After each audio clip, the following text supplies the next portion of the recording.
उसका वो दर्द आज तक झेल रहे हैं हम लोग।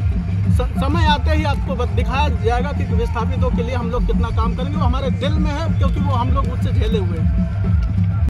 ला करके देखिए, कोविड का वो दौर, एनसीएल में घोटाले का वो दौर, भ्रष्टाचार का वो दौर, तमाम चीजें विस्थापन में जिस प्रकार से साठगांठ केवल और केवल सिंगरौली को लूटने का एक जो अड्डा बना लिया गया है, निश्चित तौर पर हमारे सिंगरौली वासी इन सब मुद्दों पर जागरूक हैं। जाति धर्म से ऊपर उठकर फैसला करने का निर्णय ले चुके हैं। और 3 दिसंबर को, जब 17 तारीख को वोटिंग होगा, 3 दिसंबर को नतीजे आएंगे, तो देखिएगा कि किस प्रकार से यहाँ पर नतीजे आएंगे। सिंगरौली की जनता हर किसी को मौका देती है और इस बार अपने लिए खड़ी होगी, मुझे पूरा यकीन है। सिंगरौली विधानसभा सीट से आप चुनौती किसको मानते हैं?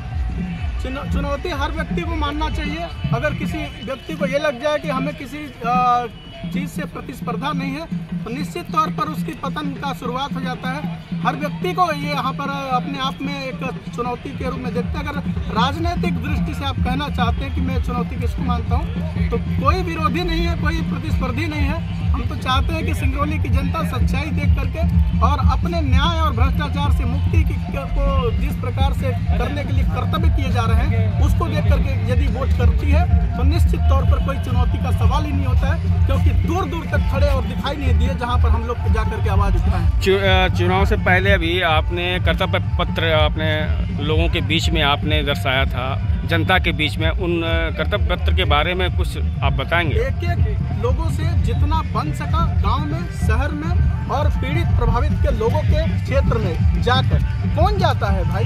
कोई नहीं जाता है। केवल चुनाव में नामांकन भरना और चुनावी रैलियां दो और भीड़, पैसे से बुलाई गई भीड़ जुटा करके लगता है कि हम सब कुछ कर लेंगे। लेकिन हम लोगों ने लोगों की राय ली है, लोगों से पूछा है। 50-50 वर्ष हो गए, एनसीएल एनटीपीसी कभी पूछती हैं क्या कि आपके समस्याएं क्या हैं, आपके मुद्दे क्या हैं? अपने हिसाब से कभी ढक्कन बांटेंगे, कभी कुछ भी बांटेंगे, लेकिन लोगों के बारे में नहीं सोचते हैं। तो हम लोग यही मानते हैं कि जब स्थानीय स्तर पर चीज़ें, आवश्यकता क्या है, ज़रूरतें क्या हैं, उन चीज़ों को अगर हम लोगों ने लिखा है, लोगों के हाथ से लिखवाया है, उनसे पूछ कर देख कर लिखवाया है, तो अगर मेहनत किया हुआ चीज़, अगर जाना हुआ चीज़ करेंगे, तो निश्चित तौर पर उस पर बहुत अच्छे काम होंगे, अच्छे नतीजे आएंगे। युवाओं को जीतने के बाद आप क्या करेंगे सर? सबसे पहले जो ये लव लेटर वाली भ्रष्टाचार वाली नौकरी है, 1.5-2 लाख रुपए वाली, तत्काल वही कंपनी में बैठ करके जिस प्रकार से आवाज उठाए हैं, वहां जा करके उसी प्रकार से वहां पर बैठ करके स्थानीय और प्रभावित लोगों को नौकरी दिलवाया जाएगा। करेंगे क्या? हमने करवाया भी है 2018 में, जब सिक्कल कंपनी आई थी, यहाँ पर लोगों से चर्चा किया, लगातार आवाज उठाया। इसके बाद एक कलेक्टर साहब ने आदेश जारी किया था 1 जून 2018 को कि यहाँ पर स्थानीय स्तर पर लोगों को नौकरी मिलनी चाहिए, बार बार लव लेटर वाली परेशानी ना आए। लेकिन जैसे ही 100 लोगों की भर्ती होने लगी, किसी के पेट में दर्द होने लगा। मुझे विश्वास है कि वो सपने जो अधूरे रहे हैं, मौका मिलते ही 1-2 महीने के अंदर सभी लोगों के फ्री में, मुफ्त में नौकरी लगेगी, योग्य और काबिल और स्थानीय और प्रभावित लोगों को। ये मेरी सबसे पहले प्राथमिकता है। अब विस्थापित लोगों के लिए सर? विस्थापित निश्चित तौर पर वो हम लोग भी वहाँ से उजड़े हुए हैं। कांग्रेस की सरकारों ने जिस प्रकार से उजाड़ करके